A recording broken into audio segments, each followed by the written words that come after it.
Pronto, Atos, não foi?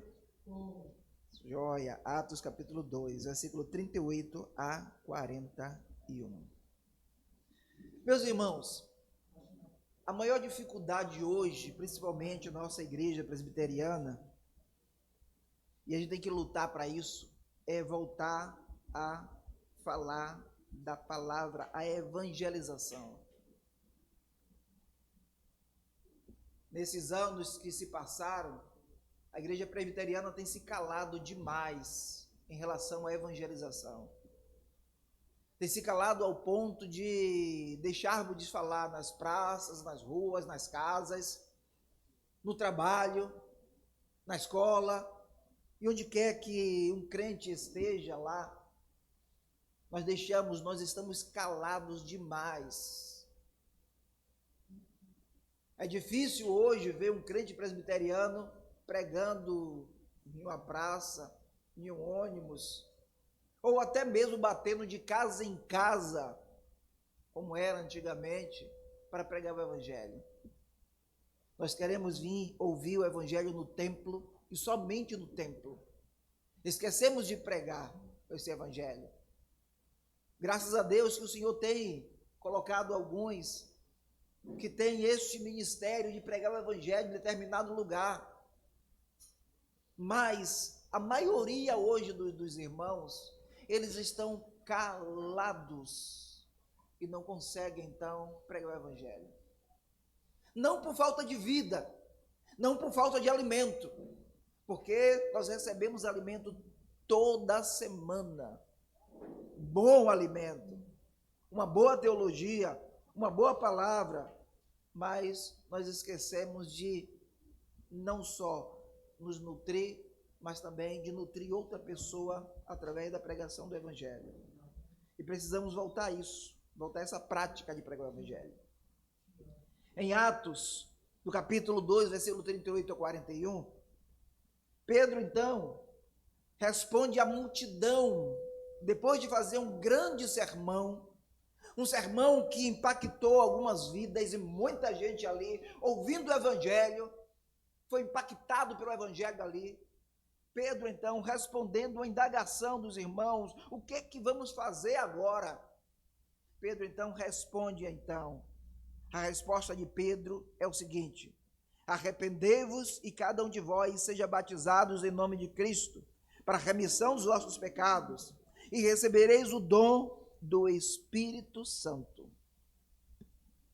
Após o sermão poderoso de Pedro, a multidão compungida de coração, isso está narrado em Atos capítulo 2, 37, que diz o seguinte, Atos 2, 37, ouvindo eles estas coisas, compungiram-se o coração e perguntaram a Pedro e aos demais apóstolos: que faremos então?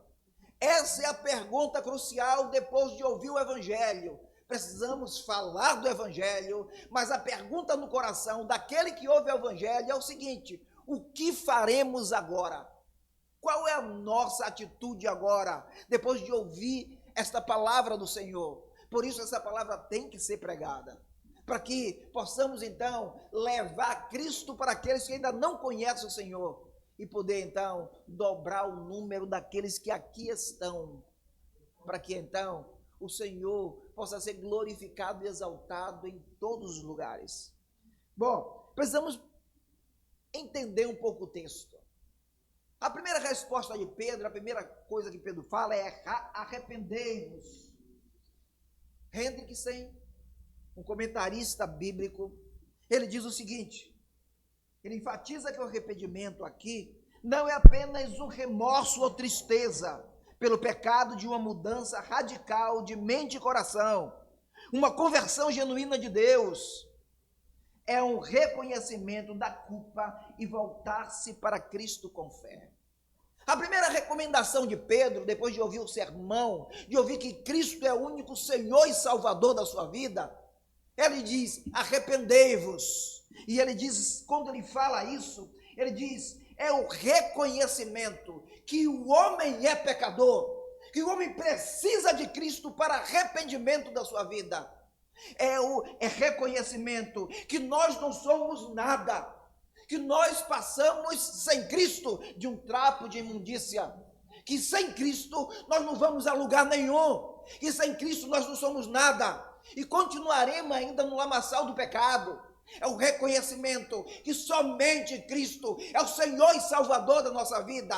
O arrependimento gera no coração do homem a resposta de buscar ao Senhor. Por isso que a palavra diz: busque ao Senhor enquanto se pode achar, invocai-o enquanto está perto, porque é exatamente esse arrependimento que faz com que possamos chegar ao Senhor e reconhecer que Ele é o único mediador entre Deus e o homem. Somente Cristo, através dele. Por isso Pedro responde, e a primeira resposta de Pedro é o quê? Arrependei-vos. Quando então ouviu o evangelho, quando você for pregar o evangelho para alguém, e alguém então perguntar a você, dizendo o seguinte: olha, o que faremos agora? Você vai dizer: arrependei-vos. Reconheça que você precisa de Cristo, que o homem sem Cristo não é nada, que o homem sem Cristo está caminhando ainda para a escuridão da morte do inferno, que o homem sem Cristo não pode viver nos céus, que o homem sem Cristo não tem um lugar preparado para o Senhor, porque quando ele foi o assunto aos céus, ele disse: olha, eu irei, mas vos prepararei lugar, porque onde eu estiver, vós estás também. Mas o primeiro passo é se arrepender.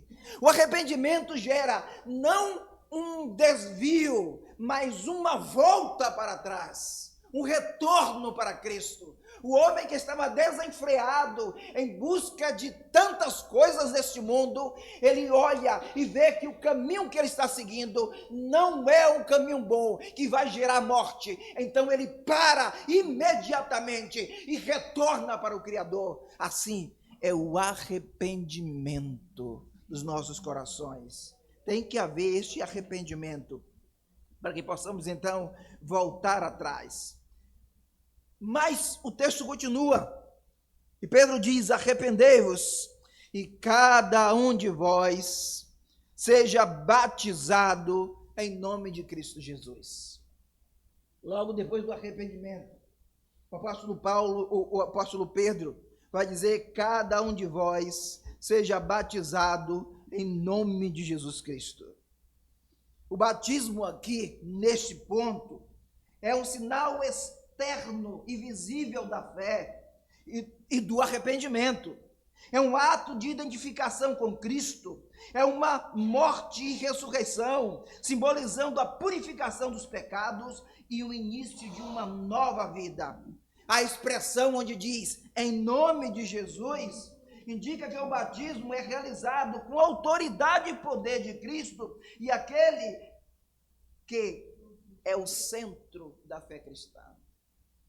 Portanto, logo depois do reconhecimento do homem, que ele não é nada sem Cristo, que ele não vai a lugar nenhum sem Cristo, agora o homem então se batiza.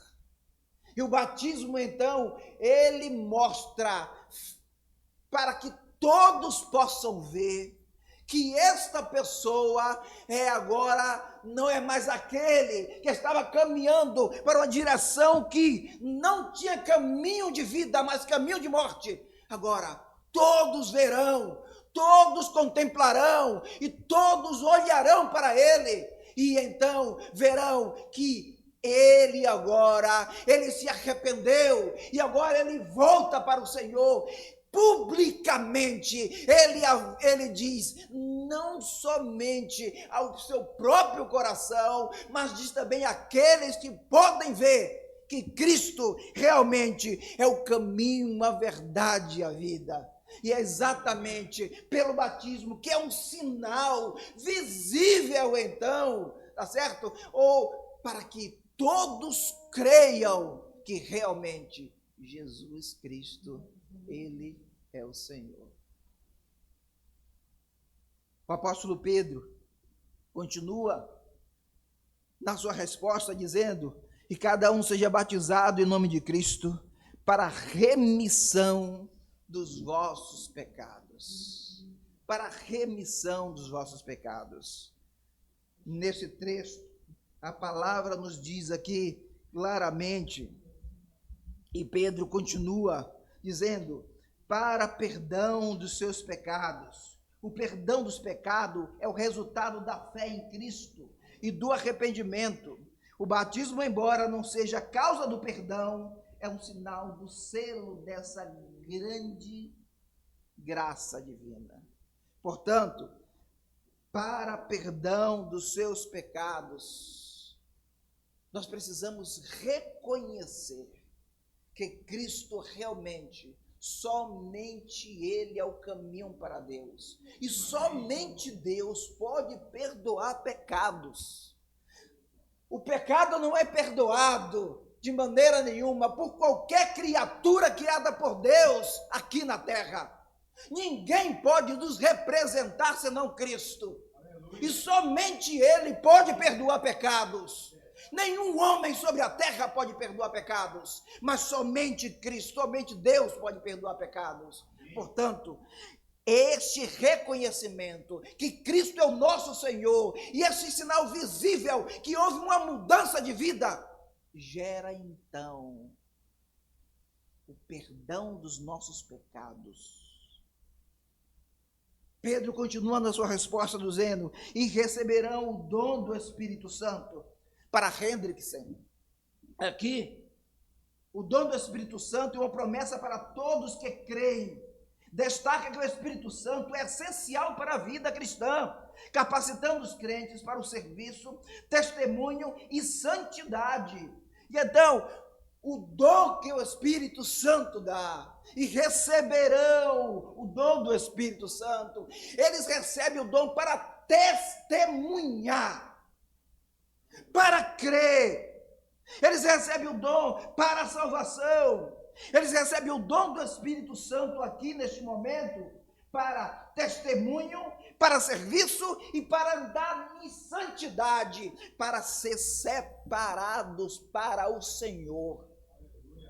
Por isso, depois de o homem então se arrepender e ele ser batizado, ser um ato visível do seu arrependimento, então gera o perdão, e depois do perdão vem exatamente o dom do Espírito Santo, para que ele possa falar da palavra.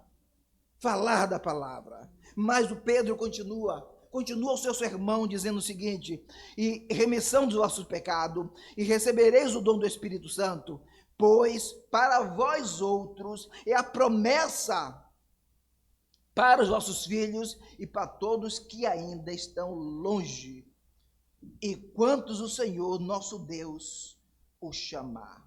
Pois a promessa é para vocês, e para os vossos filhos, e para os que estão longe. Essa promessa é uma promessa universal. Essa promessa, ela não está residindo apenas na igreja presbiteriana, não. Mas essa promessa é para todos aqueles que uma vez reconheceram que Cristo é o Senhor da sua vida. Essa promessa é para aqueles que estão escritos no livro da vida, desde a fundação do mundo. Como diz a palavra do Senhor, essa promessa é para você que está aqui neste momento. Essa é a promessa do Senhor, é para a sua vida neste momento. Esta é a promessa do Senhor. Então, creia nessa promessa. Mas não só para você, mas a palavra diz que é para você e seus filhos, para a sua descendência. Então, não somente este ato de poder então estar com o Senhor vai beneficiar somente a sua vida, mas beneficia toda a sua família, toda a sua prole, porque é estendido também, porque quando uma família recebe uma vida, recebe o Senhor, aqueles que estão também juntos, eles são impactados com isso, e são ensinados com isso. Então, diz a palavra, ensina a criança no caminho em que deve andar, e mais tarde ela não se desviará deste caminho. Quando nós recebemos essa palavra, esse é o nosso intuito, de pregar essa palavra também para os nossos filhos, para que eles também recebam essa palavra e recebam Cristo. Olha, eu vou dizer uma coisa para você, você que tem filho pequeno, não imagine, não pense que seu filho já é crente só porque você traz à igreja todo domingo. Não pense ainda que ele é crente.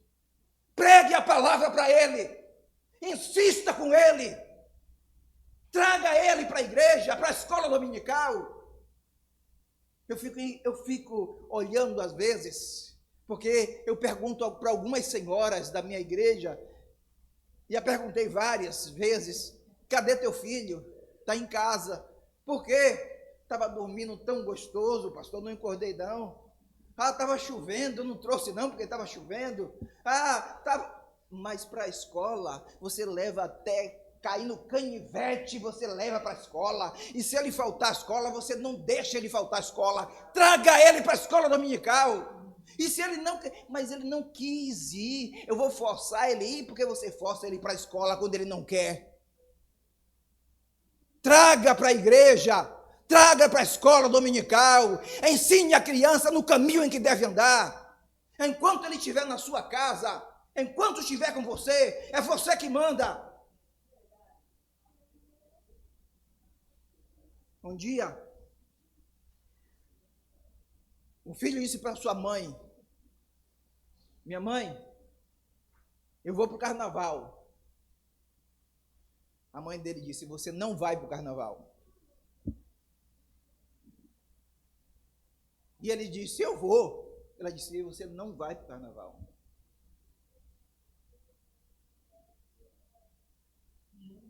Então, ele chegou e disse assim: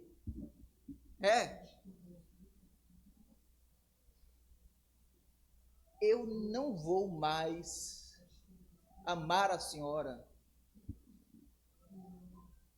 Ela chegou e disse para ele: eu não quero que você me ame. Amar é uma escolha, é condicional, é uma escolha, você escolhe a quem amar. Eu não quero que você me ame, mas eu quero que você me respeite. E enquanto você estiver nessa casa, seja com idade de 1, 2, 10, 20, 30, 40 anos, enquanto estiver no meu teto, quem manda aqui sou eu. E você vai me obedecer. Quando você quiser obedecer o seu próprio coração, você abre aquela porta e sai por ela e vai procurar a sua casa. Amar, agora eu vou dizer uma coisa para você. Eu te amo, porque eu te escolhi amar. Mas se você não quiser me amar, você tem que me respeitar, pelo menos enquanto viver sobre o meu teto. Tem que ser assim, desse jeito. O nosso filho tem que ser criado com toda a admoestação possível. Tem que ser assim. Enquanto estiver sobre a nossa guarda, enquanto estiver sobre o nosso teto, seja que cuidade for, ele tem que obedecer. E então, ensine a palavra. Ele não quer vir para a escola, deixa ele vir com a cara grande, mas vem para a escola. Hoje minhas filhas têm 30 anos, a outra tem 28, 27. Tem dias que ela vinha com a cara desse tamanho. Ficava sentada, uma cara desse tamanho. Hoje as duas estão casadas e estão no caminho do Senhor. Porque eu trazia com cara grande ou sem cara grande. E não era só pequena não, adolescente. Tinha vez que ela estava ali, vamos para a igreja, ficava lá sentada ouvindo a palavra. Sabe o que diz a palavra? A fé vem pelo ouvir. Deixe ela sentada ouvindo. Deixa ouvir. Emburrada ou não, deixa ouvir. Mas Pedro continua dizendo o seguinte: pois vós outro é promessa para os vossos filhos e para todos, para os vossos filhos e para todos que ainda estão longe, isto é, para quantos o Senhor, nosso Deus, os chamar. Pedro vai dizer que este chamado é universal, não é só para você, não é somente para seu filho, mas para todos aqueles que ouvir. Em João 10, o Senhor vai dizer: as minhas ovelhas me ouvem. As minhas ovelhas me ouvem. E então concluímos o quê? Aquele que ouve a palavra do Senhor e obedece essa palavra, ele sim, este sim, que foi chamado por Deus e ouviu a sua palavra, é aquele que está predestinado à salvação, é aquele que está escrito no livro da vida, que é ovelha do Senhor, que estava longe, em outro aprisco ou em outro lugar, e ouvindo a voz do Senhor, ele veio até o Senhor. Você está ouvindo hoje a voz do Senhor? Imediatamente, faça aquilo que o Senhor está lhe dizendo através da sua palavra. Amém.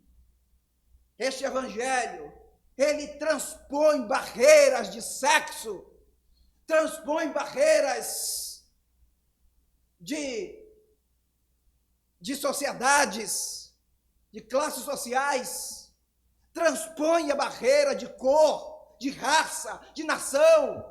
É para todos aqueles que puderem ouvir a voz do Senhor. Eu sei que quando você pregar o evangelho, nem todos irão obedecer. Sabe por quê? Porque nem todos irão ouvir a voz do Senhor. Mas eu sei que você consegue ouvir a voz do Senhor. Pedro continua dizendo: para vós outros é a promessa, e para os vossos filhos todos que estão longe, isto é, quantos o Senhor nosso Deus os chamar. Com muitas outras palavras, deu testemunho e exortava-os, dizendo: salvai-vos dessa geração perversa. A recomendação de Pedro continua dizendo, aqui para os irmãos, e para todos aqueles que ouvem essa palavra, que com muitos outros sinais, outras palavras, deu testemunho, e ele os exortava: salvai-vos dessa geração perversa. Meus irmãos, eu sei que a gente tem muitos amigos, e nossos filhos então têm uma ampla gama de amigos, e o WhatsApp, as redes sociais nos juntaram e ao mesmo tempo nos separaram, mas juntaram aqueles que estão longe, e nós conseguimos ter amizades assim, longe. E eu sei também que o apelo do mundo é muito grande, é enorme. Às vezes, nós dizemos assim: vamos à igreja hoje, mas então um amigo te liga: olha, tem um aniversário para ir. Pastor, tem um aniversário para o senhor ir. Vai ter churrasco. Oi, churrasco irresistível. Emanuel sabe disso. E então, eu digo: uma vez só que eu falte? Uma vez só que eu deixe de vir? Tem culto hoje à noite. Mas eu já vim de manhã. Para que eu ir de noite? Tem culto de oração. Eu já oro em casa. Tem culto de doutrina. Eu vou assistir o culto, eu vou ligar minha televisão e vou escutar Hernandes lá pregando o evangelho. Eu vou fazendo aqui minhas coisinhas, quando o Hernandes está pregando o evangelho aqui, eu vou ouvindo. Meus irmãos, o apelo do mundo tem tirado os crentes desta comunhão aqui, que acontece hoje aqui neste lugar. Como eu disse, a internet é uma ferramenta poderosa. E a evangelização, então, alcança muitos lugares onde nós não teríamos condições de ir. A internet e as redes sociais permitem que isso aconteça. Mas hoje ela está tirando os crentes dos templos. Está tirando essa comunhão aqui gostosa de cantarmos juntos, de podermos ouvir a palavra, de olhar um para a face do outro, de contar os problemas um para o outro, de entrosamento entre os crentes. Tem afastado o povo disto. O povo prefere olhar uma telinha comendo pipoca e diz que está cultuando. Olha uma telinha lavando os pratos e diz que está cultuando. Olha uma telinha conversando com um, com dois e diz que está cultuando. Em vez de estar nos templos, nesta comunhão aqui verdadeira, onde eu posso sentir o calor do irmão, onde eu posso conversar com ele, saber como foi a sua semana, saber como está a sua vida. Nós precisamos voltar a isto. O domingo só tem um domingo, e o domingo é dia do Senhor. E dia do Senhor é para estar na casa do Senhor, tanto de manhã como de noite, e se possível de tarde, ainda sair pregando o evangelho nas ruas.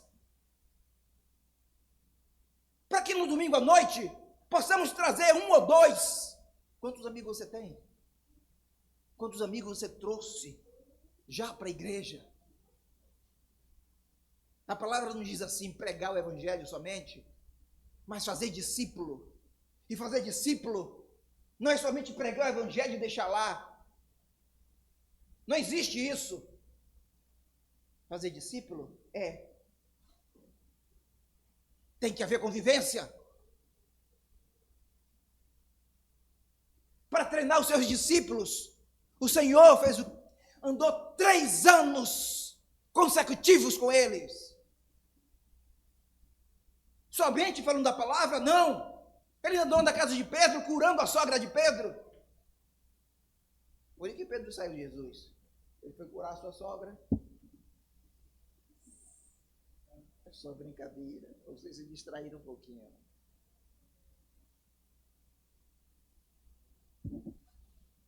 Isso que é evangelho. Isso é evangelho. Precisamos estar juntos. Não fique em casa hoje de noite, não, vem para a igreja. Mas eu tenho medo. Tenho medo de andar pela rua. De noite, alguém pode me assaltar, pode fazer um bocado de coisa, até pode me matar. Meu irmão, você vai morrer um dia. De uma coisa ou de outra. Você vai morrer. Eu tenho certeza disso. Se Cristo não voltar, você vai morrer. E se você morrer, você vai encontrar com o Senhor lá. O apóstolo Paulo dizia o seguinte, olha, eu não sei o que eu devo fazer. Eu devo ficar aqui para pregar o evangelho, porque o evangelho é bom demais, e eu tenho que pregar porque eu tenho que ser ferramenta na mão do Senhor para poder levar Cristo aos outros que ainda não conhecem, ou eu vou para o céu, eu queria estar lá. Porque para mim, morrer é lucro. Mas o homem e mulher medroso de morte é crente. Crente tem medo demais de morrer? Não deveria, mas tem de medo demais. Portanto, com muitas outras palavras, deu testemunho e exortava dizendo, se afaste dessa geração. Se afaste dessa geração que tenta te tirar da comunhão com o Senhor, que tenta te afastar da leitura da palavra, que tenta tirar do joelho dobrado no chão, que tenta te tirar dessa comunhão aqui, levando para tantos outros lugares. Afastai-vos dessa geração, porque elas não querem Cristo. Afastai-vos. Olhe, preste atenção em quais são os amigos do seu filho. Procure saber. Vá conhecer. O mais rápido possível.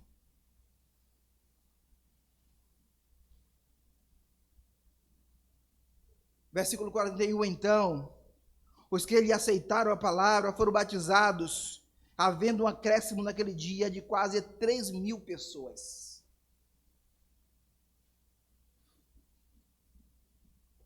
Eu quero criar um problema aqui na igreja de Boca do Rio. E sabe qual é o problema? Falta de espaço. Para que a gente olhe para aqui e vai dizer, nós temos que ir para outro lugar maior. Esse problema é bom. Falta de espaço. Precisa ser criado esse problema aqui. Para que todos os cultos, os visitantes fiquem sentados e os crentes ficam tudo em pé, os que estão da igreja ficam tudo em pé. Precisamos criar isso aqui. Mas para isso, você precisa pregar o evangelho. Você precisa pregar o evangelho ao seu vizinho. Você precisa pegar o evangelho ao seu amigo e trazê-lo aqui. Não só pregar o evangelho, mas discipular ele. Visitar 1, 2, 3, 4 vezes, 5. Não pregar o evangelho e deixá-lo lá, não. Ir na casa dele e buscar ele para trazer aqui. A fé vem pelo ouvir, e ouvir a palavra de Deus. Se o apóstolo Pedro não abrisse a sua boca e pregasse o evangelho naquele dia, não se agregava na igreja quase 3.000 pessoas.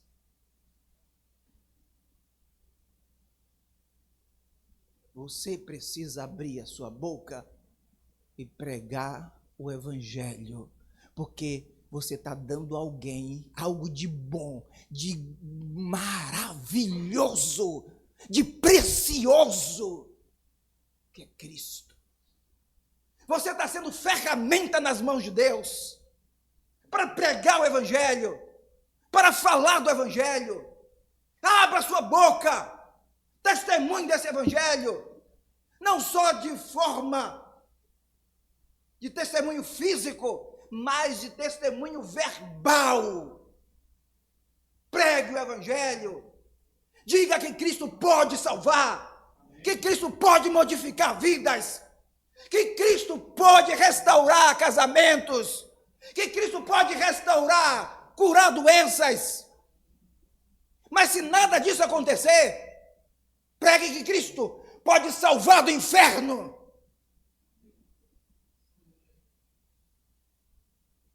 Pregue o evangelho. Abra seus lábios. Pregue o evangelho. Testemunhe esse evangelho. E eu tenho certeza que o problema vai acontecer, a falta de espaço. Pregue o evangelho do Senhor. Não deixe de pregar esse evangelho. E que Deus, pela sua graça e pela sua bondade, possa nos ajudar no dia de hoje. E possamos sempre ouvir a voz do Senhor, fazer aquilo que o Senhor tem falado ao nosso coração. Em nome de Jesus. Amém. Amém.